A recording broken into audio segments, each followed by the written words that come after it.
각 요원들의 간단한 활용법으로 예시를 설명드리도록 하겠습니다. 잭은 기본적으로 1라운드 시작과 동시에 PB 피스톨이라는 전용 권총을 지급받고 시작합니다. 이 권총의 위력은 다소 약하지만 소음기를 기본 장착하여 적을 저지할 수 있는 저지력이 강합니다. 또한 권총의 구매 비용을 세이브하는 데에도 적지 않은 역할을 합니다. 그리고 시그니처 액션으로 권총의 총알 구매 비용도 아낄 수가 있습니다. 이렇게 세이브한 코인은 업그레이드에 투자해 아군의 전투력을 높이는 데 일조할 수 있습니다. 루나는 위기의 순간에 레이나로 각성되어 일시적인 트랜스퍼 상태에 빠지게 되며 체력이 자연 회복됩니다. 이로 인해 근접전에서도 역전이 가능하므로 기동성을 가진 총기를 통해 접근전에서 적극적으로 나서도 좋겠습니다. 방탄 수리킷을 1개 정도 가지고 다닌다면 트랜스퍼 상태에서 적을 처치 후 새로 태어난 마음으로 전투에 다시 임할 수 있습니다. 차소희는 선두에서 적과 교전 중인 아군을 서포트하여 전투에 막대한 영향력을 발휘합니다. 시그니처 액션을 사용하여 아군의 체력을 치료하거나 팀원의 방탄판을 수리해줄 수 있으며 교전 중 탄약이 필요한 팀원에게 접근해 탄약 보충도 가능합니다. 뿐만 아니라 근접 교전 시 적 탐색 모드로 전환하여 가까운 엄폐물에 숨어있는 적의 위치를 노출시켜 보다 우세한 승리를 이끌 수 있습니다. 아군에게 저거넛이 있다면 저거넛 수리 지원을 통해 저거넛과 함께하는 전략에 더욱 강한 존재감을 드러낼 것입니다. 영식이는 전투에 직접적으로 참여하기보다 팀메이트들을 서포트하는 데 최적화되어 있습니다. 적을 조준하는 것만으로도 적의 위치를 아군에게 공유할 수 있으며 주위의 적을 찾아내는 시그니처 액션과 더불어 이는 모래폭풍이 부는 윈드팜 등의 레벨에서 효율적인 사용이 가능합니다. 또한 폭탄의 설치와 해체 실력이 아주 뛰어나므로 1라운드에서 빠른 설 등으로 적을 교란하거나 교전을 틈타 빠르게 해제해 승리할 수도 있습니다. 니키는 7전 8기, 그녀를 설명하는 그 자체가 됩니다.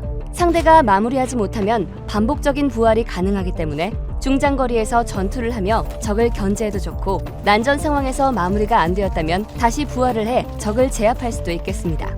이런 특성을 이용해 샌드백 특기와 더불어 돈을 많이 벌 수 있는 요원들 중 하나이기도 합니다. 또 라운드 시작 전에 시그니처를 사용해 코인을 늘릴 수 있으며 팀메이트에게 나눠주는 것도 좋겠습니다. 하지만 언제나 이런 도박은 쉽게 잃을 수도 있다는 점을 명심하세요. 릴리 로즈는 그로기 상태에서도 주무기를 사용할 수 있습니다. 또한 그로기 씨의 이동 속도가 요원들 중 가장 빠르기 때문에 그로기 이후에도 절대 방심할 수 없는 상당히 위협적인 존재가 됩니다. 더불어 그녀의 VIP 등급으로 인한 탄약 박앤세일은 탄약 확보에도 큰 도움이 됩니다. 이렇게 구매한 탄약은 팀메이트들에게도 나눠줄 수 있으며 화력에 도움이 될 수 있습니다. 사이먼은 적의 시체에서 가지고 있는 코인을 빼앗아올 수 있으므로 운이 좋다면 부유한 상대 요원을 처치하고 이를 이용한 한 방을 노려볼 수 있습니다. 또한 사이먼은 칼에 광적으로 집착하여 나이프로 적을 공격하면 높은 데미지를 입힐 수도 있습니다. 근접 공격에 취약한 저거넛에부터 빠르게 격파하는 것도 매우 어렵지만 권장되는 전술 중 하나입니다.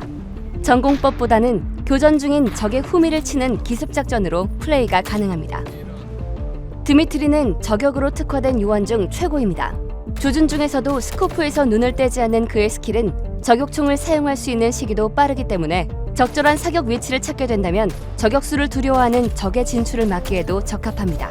요원들이 마음 놓고 작전을 펼칠 수 있도록 명사수의 실력을 보여줄 수 있습니다. 전장 활용법입니다. 전장은 날씨와 파괴 가능한 물체들, 그리고 지형지물의 변화 등에 의해 각각의 특성이 존재합니다. 날씨의 변화는 미니맵 우측 상단에 표시되는 날씨 아이콘으로 이번 라운드에 어떤 날씨가 동작할지 예상할 수 있습니다. 또 자기장이 있는 경우 자기장 밖에 설치를 해 적의 해제를 어렵게 하는 것도 전장에서 공통적으로 쓰이는 주요 전술 중 하나입니다. 점프, 파쿠르, 클라이밍하는 방법입니다. 스페이스바로 기본 점프가 가능하며 넓은 공간을 뛰어넘고 싶으시다면 스페이스바 유지로 다양한 롱 점프를 통해 적이 안전하다고 생각하던 공간을 뛰어넘어가 기습 공격이 가능합니다. 스페이스바로는 점프뿐만 아니라 난간, 박스나 임시 벽과 같은 높은 벽을 타고 오르거나 넘을 수도 있으며 점프로 아슬아슬한 공간을 뛰어넘다 거리가 부족하더라도 손으로 잡아 오를 수 있습니다. 적이 예측하지 못하는 입체적인 공간 침투 전략으로 자신만의 루트를 만들어 보시기 바랍니다. 중요한 정보 하나, 높은 장소를 연속으로 오르고 싶을 때 스페이스바를 여러 번 누르지 않고 누른 상태를 유지만 하더라도 빠르게 오를 수 있습니다.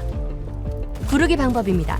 프로젝트 D는 전투 과정에서 구르기를 가장 많이 사용합니다. 구르기 액션 기본값인 Shift나 마우스 엄지 버튼을 눌러 사용이 가능하며 구르기만 마스터해도 1대 다수의 싸움에서 우위점을 가져가실 수 있습니다. 기본적으로 구르기는 정면을 바라보며 8방향으로 구르기가 가능합니다. 정면에 적을 봤다면 좌우 무빙을 통해 뱀처럼 움직이며 회피 접근해 근접 공격을 시도해 볼 수도 있습니다. 또한 뒤에서 기습하며 공격하는 적을 향해 구르며 회피하고 대응하는 공격, 언패물을 이용해 좌우측으로 구르며 피하거나 나가며 적을 기습하는 공격이 가능합니다. 구르기는 이뿐만 아니라 구르는 도중 무기 장전이나 앉기나 서기 상태로 자세 변경도 가능하며 먼 거리의 적을 저격하거나 가까이 붙은 적이 있으면 구르면서 회피하고 보조 무기나 다른 주 무기로 변경해 대응 사격하실 수 있습니다. 마지막으로 난간이나 건물 외벽 근처에서 구르기를 누른 상태로 유지하고 있다면 떨어지지 않고 매달리기 액션으로 연결되며 회피해서 매달리기 클라이밍 상태로 전환됩니다. 이 상태에서 다음을 도모하거나 좌측이나 우측, 떨어지기 등 다양한 이동 액션 또한 가능하며 높은 곳에서 떨어지면 큰 데미지로 체력을 잃거나 사망할 수도 있지만 타이밍을 잘 맞춰 구르기를 사용하면 최소한의 데미지만을 입으며 낙법할 수 있습니다. 탄창 파츠에 대한 설명입니다. 프로젝트 D에서는 무기 탄창 파츠의 경우 대용량 탄창과 파쇄탄 탄창 타입 두 가지를 선택할 수 있는데요. 대용량 탄창 파츠는 한 번의 장전으로 많은 양의 탄을 격발하기 유용한 탄창 파츠이며 파쇄탄 탄창은 보통 탄창의 용량이지만 적 방탄유나 월드에 존재하는 파괴 오브젝트를 일반 탄보다 매우 손쉽게 파괴할 수 있는 총알을 사용할 수 있게 됩니다. 탄의 종류 변경 없이 파츠의 상태만으로 다양한 대응이 가능한 만큼 라운드별로 아군과 상위해서 전략적으로 나눠 사용한다면 뚫기 어려운 구간을 손쉽게 파괴해 숨어있는 적을 빠르게 제압할 수 있습니다. 단단한 방탄으로 무장된 적군의 방탄을 빠르게 파괴하며 동료와 함께 마무리하는 협동적인 플레이도 만들어낼 수 있습니다.